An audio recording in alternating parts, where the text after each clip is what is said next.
Saudações a todas e a todos. Nosso tema hoje da nossa aula é o Renascimento Cultural do século XV e XVI. Para nós darmos sequência aos nossos trabalhos, eu vou compartilhar com vocês um PowerPoint para nós irmos seguindo aí o nosso roteiro, correto? Então, começando aí com o nosso título, né, o Renascimento. Fizemos aí uma citação de William Shakespeare, escritor, né, dramaturgo desse tempo aí do século XV, na Inglaterra, onde ele cita que obra de arte, né, é o homem. Né? Isso fazendo reverência, né, ao ser humano, essa capacidade, né, que é o ser humano. Para nós isso não é muito novidade, porque hoje, no sistema capitalista, nós vivemos o individualismo, assim, ao extremo, né? O individualismo na sua essência. Né? Então, a pergunta seria: que obra de arte faz o homem? Porque, em certo sentido, a beleza, as potencialidades, as destrezas do ser humano, as capacidades, né? São atualmente vistas como coisas naturais. Nós somos dotados naturalmente disso. Mas nem sempre foi esse pensamento que se projetou, esse pensamento que fundamentou as relações econômicas, políticas, sociais na história. Na Idade Média, você tem um tipo de pensamento diferente, um pensamento voltado muito mais para as questões religiosas, né? Uma relação muito mais próxima com céus, com Deus, o chamado teocentrismo, né? Em que as verdades absolutas, as verdades sobre as condições de vida, né? as nossas ações, estavam muito ligadas a Deus, né? Portanto, a igreja, que ela detinha como porta-voz de Deus essas verdades, não os indivíduos, né, em si, mas a igreja. Então, o título nos parece bem atual. Teocentrismo versus antropocentrismo. Isso é a essência do chamado Renascimento Cultural do século XV. Né?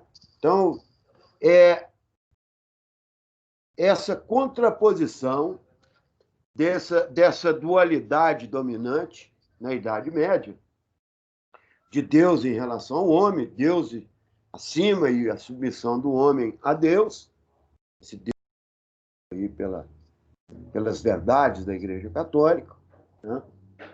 E agora a necessidade de um novo pensamento, porque uma conjuntura social, econômica e política começa a perceber, né, a buscar um novo entendimento dessa relação, dessa dualidade entre homem e natureza. Então, sendo o teocentrismo Deus e o homem, o antropocentrismo entre o homem e a natureza.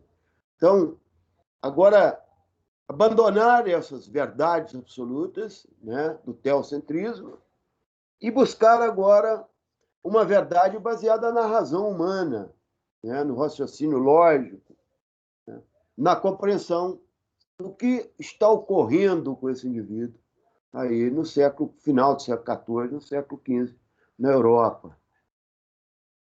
E a base de tudo isso é o chamado humanismo. Né?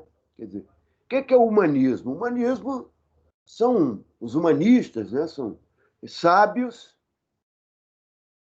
que têm seu berço na Itália, até pela própria questão geográfica, né?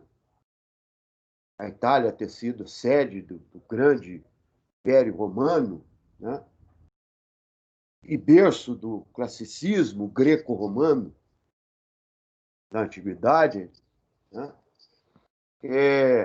esses humanistas passam a valorizar essa antiguidade e buscar nessa antiguidade greco-romana, na sua produção científica, na sua produção filosófica, na sua produção literária, aquilo que fosse baseado na razão dos indivíduos, né? Então, valorizar isso, buscar lá nos mosteiros, buscar na igreja aqueles livros, aquela produção acadêmica da antiguidade clássica greco-romana e resgatar aqueles valores racionais contidos naquela antiguidade clássica, né? Naqueles clássicos escritores, filósofos, né? É a glorificação do homem, né? Platão, Aristóteles e entre outros, né? Importantes, né? Cuja base da razão está no indivíduo, que compreende o mundo, o universo, a natureza, os fenômenos. Não é isso? Então, esses humanistas vão buscar valorizar essa glorificação do homem através da leitura, da interpretação e, necessariamente, da continuidade de uma produção desses antigos escritores. E, para tal, vão buscar a difusão do humanismo, né, desse pensamento, né? Não uma filosofia, mas um modo de ser mesmo, uma maneira de estar, através de alguns fatores que foram importantes nesse momento. Por exemplo, a imprensa, né? Quando a imprensa se aperfeiçoou, a tipografia, né? A imprensa prensada mesmo em si, que ajuda a propagar, né? A reproduzir esses textos clássicos, né? E mais pessoas têm acesso, né? À sua leitura, né? A decadência de Constantinopla significa o quê? A partir das cruzadas aí do século XII, do século XIII, né? Essas excursões militares, eles arrasam com a cidade, com o Império Bizantino, né? Posteriormente a invasão turco-otomana, né? O que faz com que muitos desses pensadores desse grande ambiente, né? E da região da Grécia, da Turquia, né?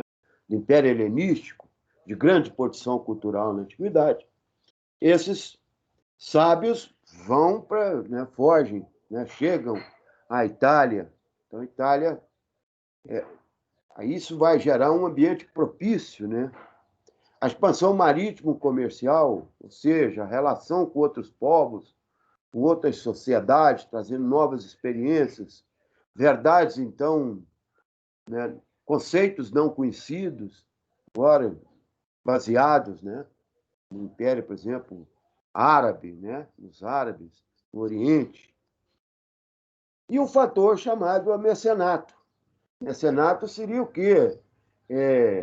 Ricos comerciantes, ricos banqueiros, monarcas, né, vão investir nesses indivíduos humanistas para que eles produzam um novo pensar o mundo. Não é isso? Agora, essa burguesia que ora estava submetida à nobreza feudal, ela é agora enriquecida e ela vai buscar patrocinar um pensamento que legitima a sua riqueza, seu entendimento sobre as questões das relações entre e as coisas materiais, entre a riqueza, entre, né, as relações políticas. Então, isso tudo são fatores importantes na difusão do humanismo.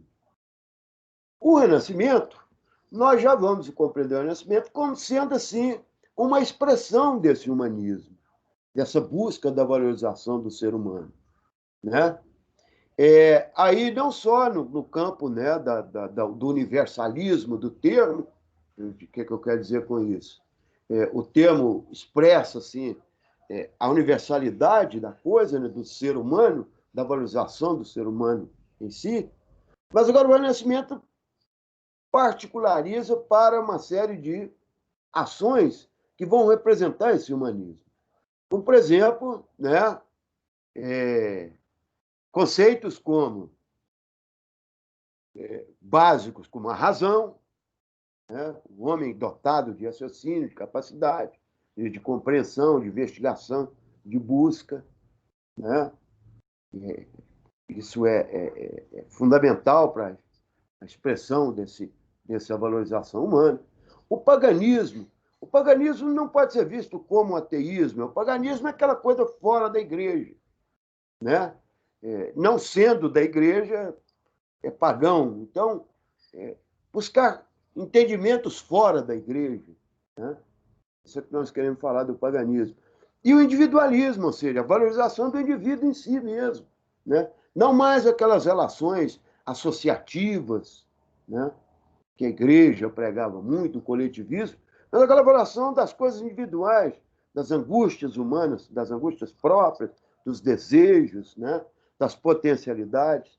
Então, valorizar isso como expressão humanista, né?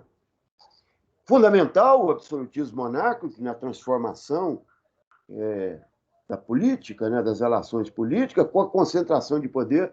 Muitos monarcas veem no Renascimento maneira de aprofundar mais as relações políticas e vangloriar-se através da produção de arte, né, do patrocínio de uma produção que interessasse politicamente esse monarca.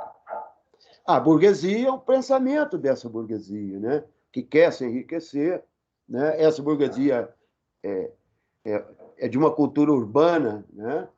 Ou seja, eles não estão ligados às relações da terra, então essas relações sociais que agora se dão, as relações econômicas, vão buscar nesse renascimento conceitos, nesse humanismo, né? Conceitos que justifiquem as suas ações, né? E a Itália é o grande berço, até por causa da grande civilização romana, e ali você tem ali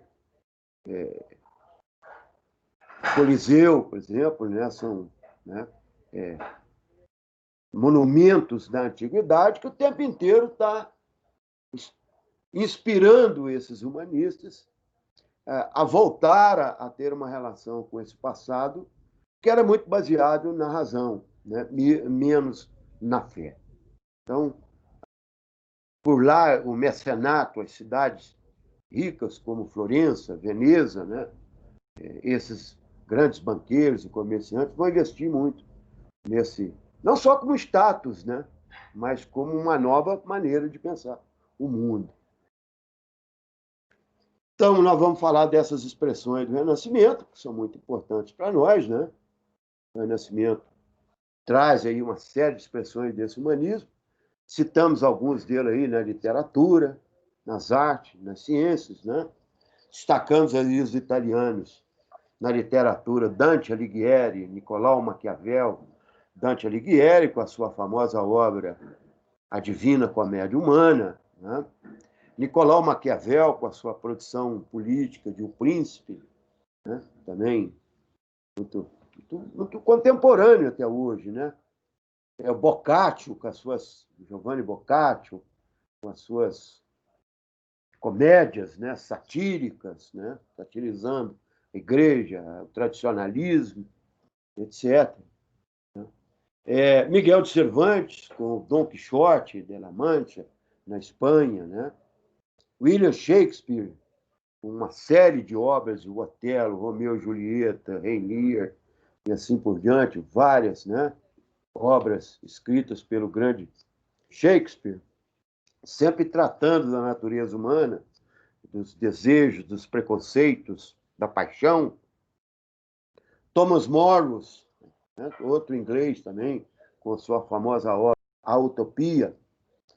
Alguns até interpretam a utopia como sendo aí fruto de uma dissertação dele sobre a Carta de Pero Vaz de Caminha, né?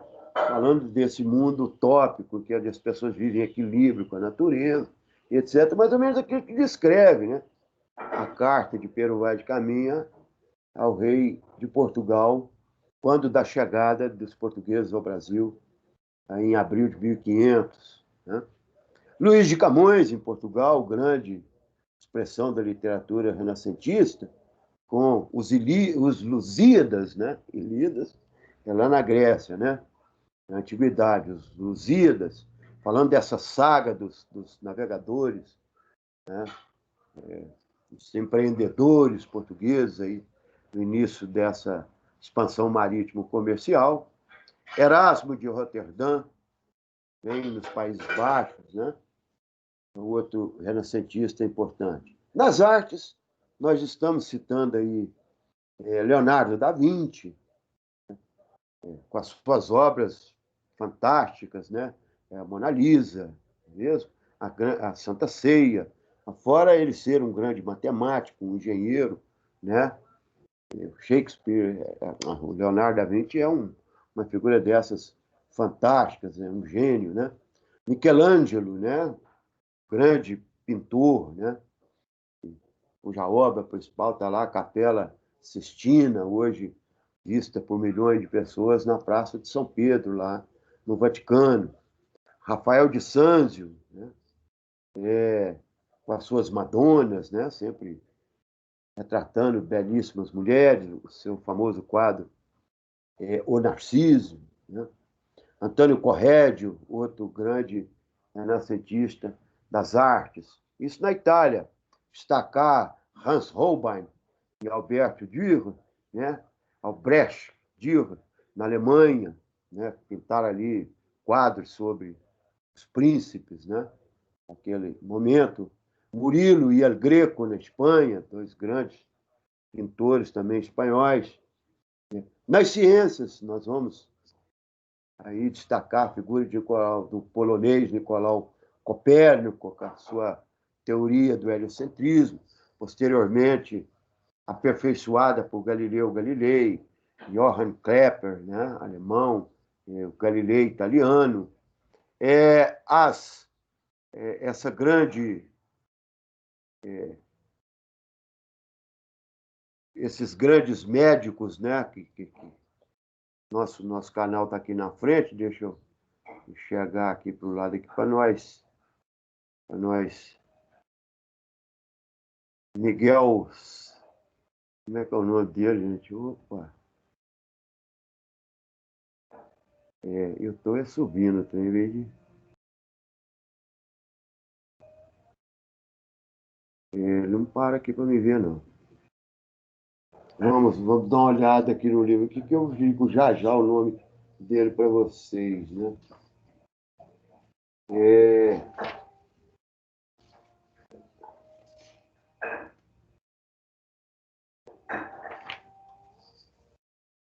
Miguel Servetti, né?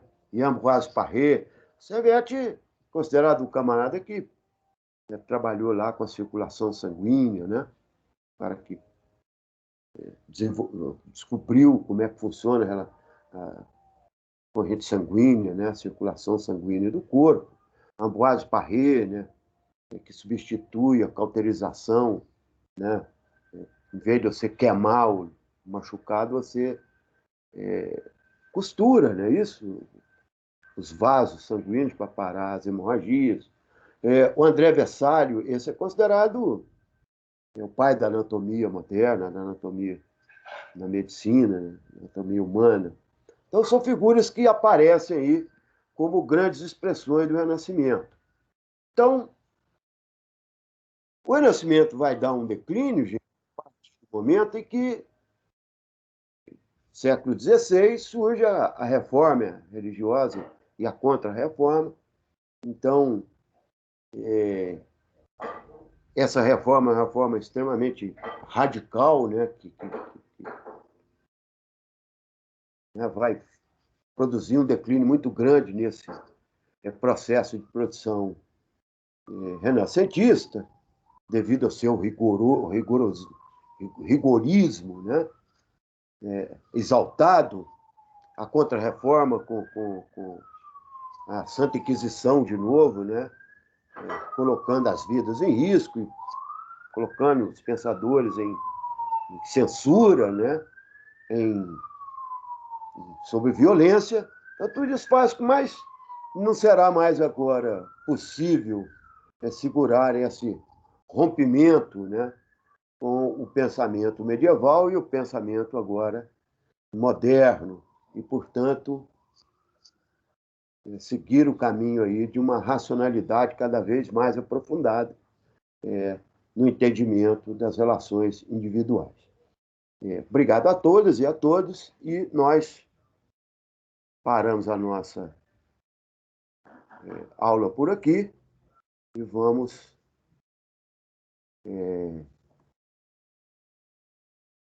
para a próxima aula. Nós vamos tratar aí de outro tema. Um abraço para todos e saudações a todos.